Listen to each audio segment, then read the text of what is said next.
What is happening, everybody? Liv Moods here with another Hoops Your Daddy. We're going to talk a little bit about some Denver Nuggets in Paris, actually NBA players as a whole in Paris. But first, I want to talk a little bit about Kentavious Caldwell-Pope. KCP. As you guys know, obviously, I miss him dearly. He is now with the Orlando Magic, but in the offseason, he actually did hop on a fellow NBA players podcast, the Draymond Green Show, to talk a little bit about the postseason run with the Denver Nuggets, what he's excited for about being with the Orlando Magic, why he was drawn to that team, why he thinks that team needs him. But I want to touch on, obviously, for obvious reasons, I want to touch on the things he said about the Denver Nuggets and the postseason run by the Denver Nuggets that I think we can all agree was not the Nuggets' best. Clearly, they didn't win a championship again. But I think it became very clear very quickly that this was not going to be a back-to-back championship year for this team. Why? Well, it didn't look like everybody was all the way clocked in. And there was some massive, massive fatigue that we saw in this Denver Nuggets team, which is kind of what KCP alluded to and spoke on the Draymond Green Show. He talked a little bit about the Lakers series and pretty much said we shouldn't have won that series, which I think a lot of Nuggets fans felt the same. Yes, who's your daddy? We own the Lakers. It's all fun and games. But at the end of the day, those games were a little too close, a little too nerve-wracking. And the Nuggets had to spend a lot of energy, exert a lot of energy to climb their way back in these games that they had no business being down in the first place. So that obviously makes things hard. Then they go and they face the Timberwolves, and they are winded. They're tired. They have no energy. They're fatigued because they just spent their energy fighting back in a series that they really shouldn't have had to fight back in. KCP, in a very backwards way, and this is not exactly what he said, but I think that the Lakers series would have looked differently had Darvin Ham not been the coach. And I think KCP maybe feels the same way. There was some conversations between him and Draymond where he just said, yeah, like we shouldn't have won that series. We were tired. And we know as Denver Nuggets fans that there was a lot that went wrong in that series that didn't need to happen, right? It just didn't need to happen. So yes, as exciting as it was to have a Jamal Murray buzzer-beating shot, or to see them climb back from a 20-point deficit. Hindsight is 2020. In the moment, I hated that. Hated it. But hindsight, yeah, it was really exciting. It was a very exciting series. It was talked about by a lot of media networks because it was just kind of a unique series, if you will, in the playoffs. The Nuggets swept the Lakers last year, and then we watched this Lakers team in the first half of all of these games pretty much dominating the Denver Nuggets, only to then have this Nuggets team fight back, climb their way, exert their energy to come back and win these games. So again, Lakers series was one of the series that KCP touched on, but overall, there were some comments that he made about the Denver Nuggets chasing the number one seed. If you remember, it was a game against San Antonio that was the deciding factor for this Denver Nuggets team to get the number one seed, okay? They blew it in the most atrocious way possible. So much so that I was sitting watching that game, hoping and praying to myself that it was done on purpose. I mean, it was that bad. And obviously, I don't wish that from any athlete that I admire or watch, or any athlete on my favorite sports team, that they would want to lose any game or not have the number one seed on purpose or throw in the towel, whatever it may be. I don't want that. However, the game was so bad that I was actually hoping that that was the case. Please tell me that this was on purpose, because what kind of basketball are we about to play heading into the postseason? So this game was bad. It was very, very hard to watch. I hated every second of it. But KCP made some comments about the number one seed and the Nuggets wanting the number one seed or not wanting the number one seed. Basically, Denver chasing the number one seed, KCP says, seemed like the wrong choice in real time and proved to be exactly that. Being around the team, it felt like some players, not all, wanted to go for it. And so that's what the Nuggets did. Wiser heads should have prevailed. How do I interpret this statement? Well, I think that there were clearly some people that wanted the number one seed because they saw how well that worked for them in their championship season. But again, hindsight's 2020. Home court didn't matter against the Timberwolves. Matter of fact, the Nuggets could barely win at home against the Timberwolves. Home court advantage did nothing for the Denver Nuggets in that series, ultimately eliminating them from the postseason, from the playoffs. So the number 1 seed, home court advantage, while it may be great, it didn't really work for the Nuggets this year. What I'm getting from this is fighting for that number 1 seed, putting all of your energy into the last half of that season. It's exhausting. And that's exactly what we saw from this Denver Nuggets team. To me, one of the biggest issues with the Denver Nuggets in this year's postseason was fatigue. There's another really big issue that I'm going to get into in just a little bit, but one of them being fatigue. So KCP's saying, hey, some of the wiser guys should have prevailed on this, and we shouldn't have fought for that number 1 seed. Is that why maybe you get a lackadaisical game from some of these guys in the second part of their season? In the last part of their season, you kind of start seeing maybe, I don't want to say a lack of effort, but definitely an energy shift where it feels like they maybe don't want it as bad as maybe a fan wants it. I wanted it, right? Because as a fan, of course you want home court. Come on, no brainer. I will tell you, if I had to guess on which player, there's probably more than one, but which player was fighting for the number 1 seed, wanted that home court advantage, I would guess it was MPJ. Because to me, he looked the most dialed in out of any Denver Nugget throughout the postseason and just before it. So MPJ to me would probably be my guess on somebody that fought for it. And maybe, when I hear the word wiser, I think older. Wiser, older. Maybe it was KCP. Maybe it was KCP that said, I'm not sure that's a good idea. We're tired. We've been playing basketball a lot lately. Winning a championship extends your season pretty good. We are tired. Now we've got this stupid in-season tournament that nobody cares about, and we're tired, okay? Maybe Jokić. We know Jokić. There's a lot of things Jokić wants to do that aren't basketball. So maybe Jokić said, hey, I'm cool with pumping the brakes a little bit, chilling out, take a deep breath. We don't need the number 1 seed. We're a good basketball team. We don't need to exhaust ourselves. I don't know who the wiser heads are that KCP feels should have prevailed in the number 1 seed. Do we fight for it? Do we not conversation? But I would guess probably KCP if he called them wiser. And probably Jokić. Because Jokić did have a little bit of a lackadaisical energy about him. Now, is that his style of play? Is that his game? Yes. So I'm not making that a negative thing. But he did seem pretty checked out to me. I've said that many times in this very chair, in this studio, on this very show. He didn't look all the way dialed in. Maybe that was intentional. Maybe the number 1 seed just wasn't on his priority list because he knew my body can't do what it did last year, this year. I'm tired. I'm exhausted. So clearly there was some maybe chemistry issues, minor. Didn't strike me as a massive problem just watching the games.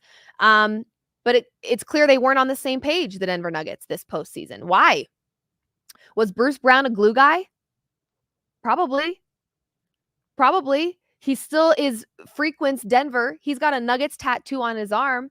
I think he was loved by this team a lot.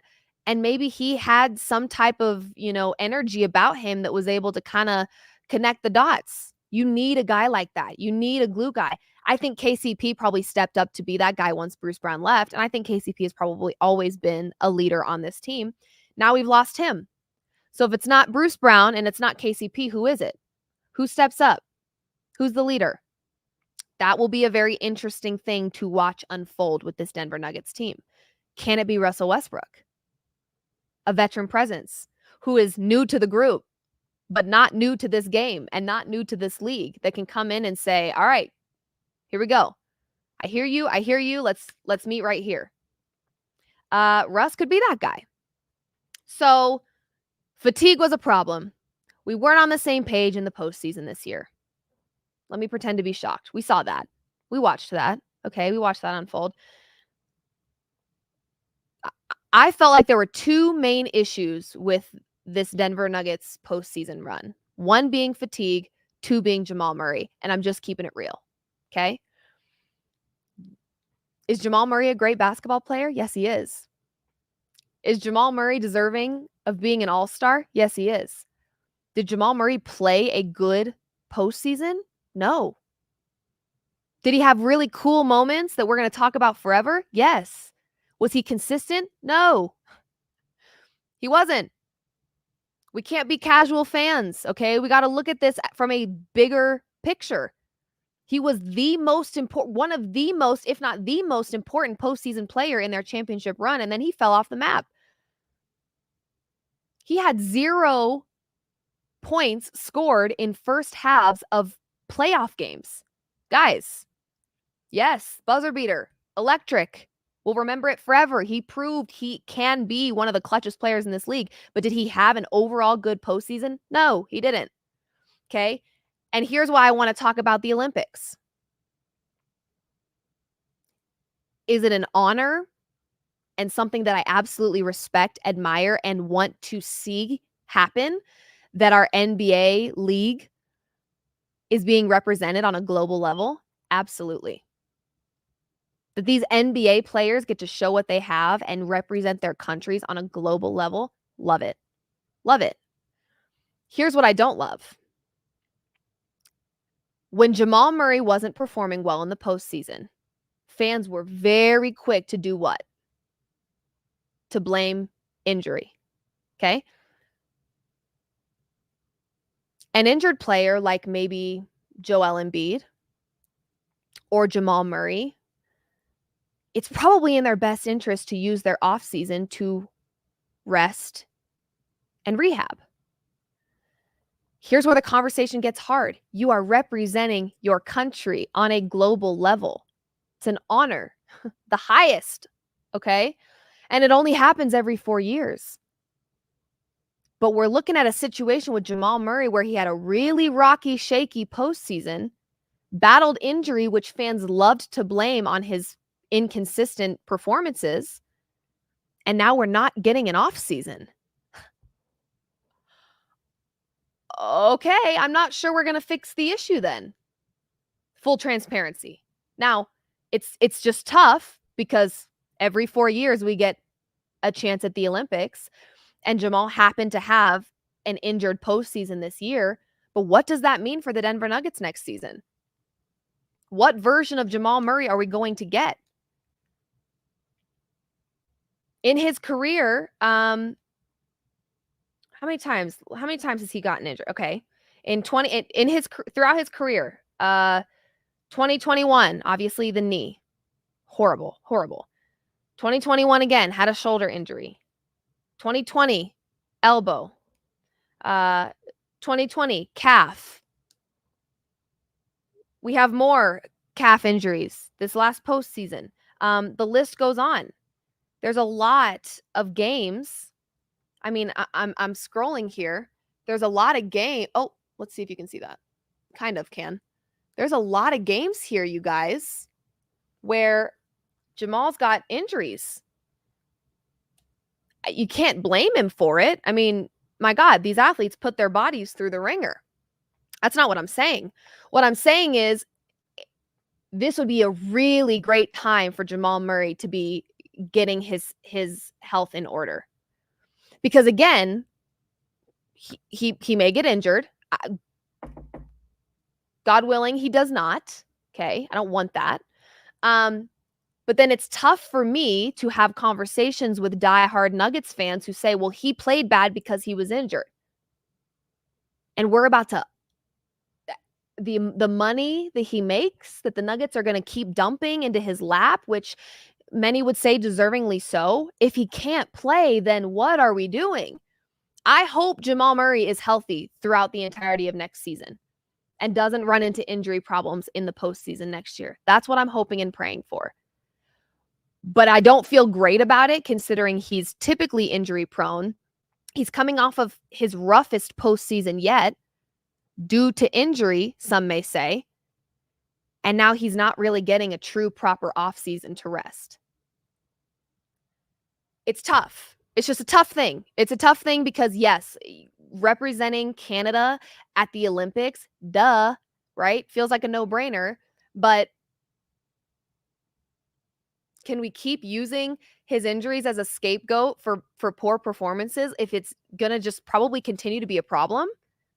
So it made me think. I'm getting excited about the Olympics. I've got a lot of excitement to watch these teams. BK and I talked a little bit in the studio about, do you root for Serbia, Team Jokić, or do you root for Canada, Team Jamal? And I was like, well, I feel like Canada has more players on that team that I am familiar with, so I kind of feel like I got to go with them.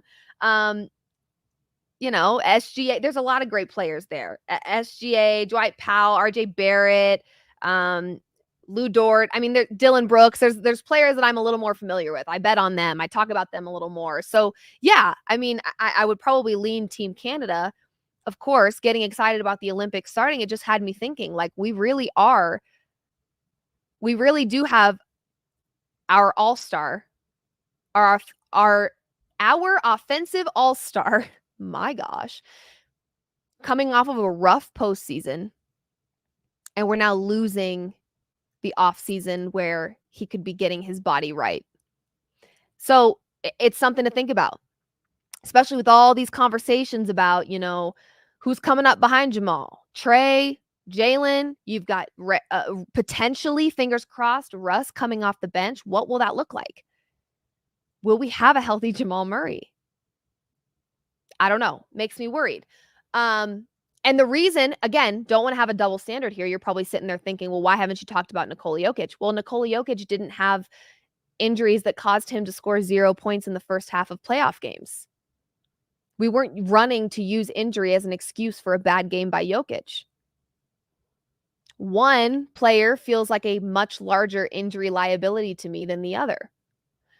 Joel Embiid, I'm not sure that playing on the Olympic level is the best idea for you. Now, obviously, when you go to the Olympics and you're there and you're part of the team, whether you play or not, KD's not going to be playing in the first game against Serbia. When you're there, you're still a part of the magic, right? You still get the gold medal. You can still call yourself an Olympic gold medalist, all the things. So I get it. It's an honor. But I think that's where it gets hard, is that then we start the regular season and you kind of get tired of the same old from Embiid, injured, whether it be Jamal. There's some players that just habitually get injured. And so it's tough when you have an off season where you're like, all right, they're going to get good. They're going to get right. Every 4 years, you have this incredible honor of representing your country on a global level. And it falls on a off season where you really should be resting, because you become a liability for your team. One of those, it's like when I look at the futures market on the FanDuel Sportsbook app, y'all, do I want to sprinkle on the 76ers? Oh, do I want to just like absolutely fold and say, yes, Paul George is going to fix the problems? Are they going to play? Is Embiid going to be good for a season? I don't know. Okay, that's why they get you. They suck you in, these FanDuel apps, these sports books. They suck you right in, and you fall for it. And then before you know it, every player that you need out there is not 100% healthy. So it's a very interesting thing. And I just wanted to have the conversation. I am not implying that any of these athletes should not represent their country in the Olympics. I'm just implying or opening the conversation up to say it's tough. And it really could make a difference in what we get from Jamal Murray this upcoming year, that he's losing an offseason. An offseason that I would argue is probably the one he's needed the most, not from necessarily an injury perspective, because obviously blown out knee, like, hello, that was a pretty bad one, but an offseason where like he just wasn't himself in the postseason. And that's not like Jamal Murray. So mentally, I think he needs this offseason as much as he does physically, because we saw him injured. And fans really, really wanted to take that and use it as an excuse as to why Jamal Murray wasn't performing well in the postseason. That's fine. That's your prerogative. I'm not going to go there, especially not now seeing him represent Team Canada. We can't constantly run to the injury thing, because that doesn't help you win a championship. What have you done for me lately? Not why aren't you doing it for me lately? I just want to see the proof in the pudding, baby. Just make it happen. Make it happen like 1, 2, 3. Okay, so if Jamal Murray represents Team Canada, balls out, which I hope he does, has this very tiny, tiny little off season, if anything, and comes into this season, has got his mojo back and is healthy, well then shut up, Olivia, you idiot. But I just worry that may not be the case, and we may have to, I don't know. I just think these athletes, they put their bodies through so much. These seasons are so long. I say that because I work in sports, and if they feel long to me, they feel long to these players. I can tell you that right now. So I see how long these seasons are and how long they feel, and I know how important off seasons are for their bodies. And an overarching theme for this Nuggets team this year was fatigue and Jamal Murray. Those are the two things that went wrong to me in the offseason. Fatigue and Jamal Murray. And we've got two of our best guys not getting a full offseason, and Jamal Murray is not resting and or rehabbing. So what do we do? I don't know. Only time will tell. Maybe Russell Westbrook is the answer. You get a little bit of insurance, an insurance policy at that point guard position. You get a little bit of that leadership to kind of mend that gap that KCP referred to of people not really being on the same page. You get that veteran in there that's coming in fresh with fresh ears, fresh eyes, and can provide a little bit of mediation. He can bridge the gap a little bit. I think Russell Westbrook is going to be a really great thing if we can make it happen. And I just pray that Jokić and Jamal not getting a true off season is not going to further the issue that is fatigue and inconsistency by our offensive all-star. So there you have it. That's all from me today with another Hoops Your Daddy with Liv Moods. Chat, how are we feeling? Are there any comments that I need to read or have my people pop on the screen? It's multiple issues Nuggets got to fix. Yes, that is true. But those to me are the most important. We've got to get Jamal Murray back on track, and we've got to address the fatigue we saw in the postseason this last season. Anything else, chat? How are we feeling? It hurts that since someone like Jamal could be an all-star and prove all the doubters wrong, we have such a good chance to be great for multiple years. It's true. They do. It's a great team. I mean, I'm not like doubting that we're not going to have a successful year. There's just, based on this past year, there's some things that need to be cleaned up, and I think rest is a big one of those, and two of our best players aren't getting that right now. So that is my concern at the moment. Nothing, it doesn't make it the success of next season impossible at all. It just maybe make it difficult. They lost some key games, Mavs. Spurs that cost them the number 1 seed. Yeah, the Spurs. Oh my gosh. Please don't bring up that Kyrie shot. It was so painful to watch. I was actually in Austin, Texas watching that game. I was on a trip for my friend's birthday, and that shot actually made me nauseous. That was pretty painful. So don't bring that up, please. No, I'm kidding. But yeah, that was tough. And that Spurs game was just horrendous. Just bad. Just bad. Like I said, I was hoping they did it on purpose because that's how bad it appeared to me. Anything else, chat? Last summer when Vlecko tore his ACL, Jamal almost immediately withdrew from Team Canada for the World Cup, but the Olympics are obviously more important. For sure. That's where this is, again, I wanted to approach this conversation with caution because I don't want to make it seem like what Jamal and Jokić and all these other NBA players are doing isn't a phenomenal thing. It is. I love seeing the NBA represented well across the globe. I mean, a lot of these teams are mostly compiled of NBA players. What does that say about the league? That's great. So I love it. But, it's a tough thing when We had so many conversations about Jamal Murray's injury, Jamal Murray being injured, Jamal Murray this, that, it's a lot. So tough, but it is what it is. Okay, chat. Well, much love to you all. This has been another Hoops Your Daddy where we talked all things Denver Nuggets. Broke down a little bit of what KCP said on a podcast. We will miss him dearly. I have nothing but love for KCP. And talked a little bit about what it's going to look like for the Denver Nuggets this upcoming season with Jamal Murray not really getting a ton of rest as he represents Team Canada, and Jokić, who looked pretty fatigued in the postseason, not getting rest because he's representing Team Serbia. So it'll be interesting. We'll have all the best vibes and mojo going forward. We'll say a prayer. Nuggets will be okay. Russell Westbrook, hopefully soon. It's around the corner. I can feel it. But in the meantime, you guys have a wonderful Thursday. Thank you for hanging out with me. We will see you again next week for some more Hoops Your Daddy. I will also be in the studio tomorrow, live with Nate Jackson for Gorilla Football Daily Denver, GFD, talking all things Broncos training camp, what Nate hears, what I hear, all the rumblings, all the things for the upcoming NFL season. So we'll catch you tomorrow. Thanks for being here and have a wonderful Thursday. Bye.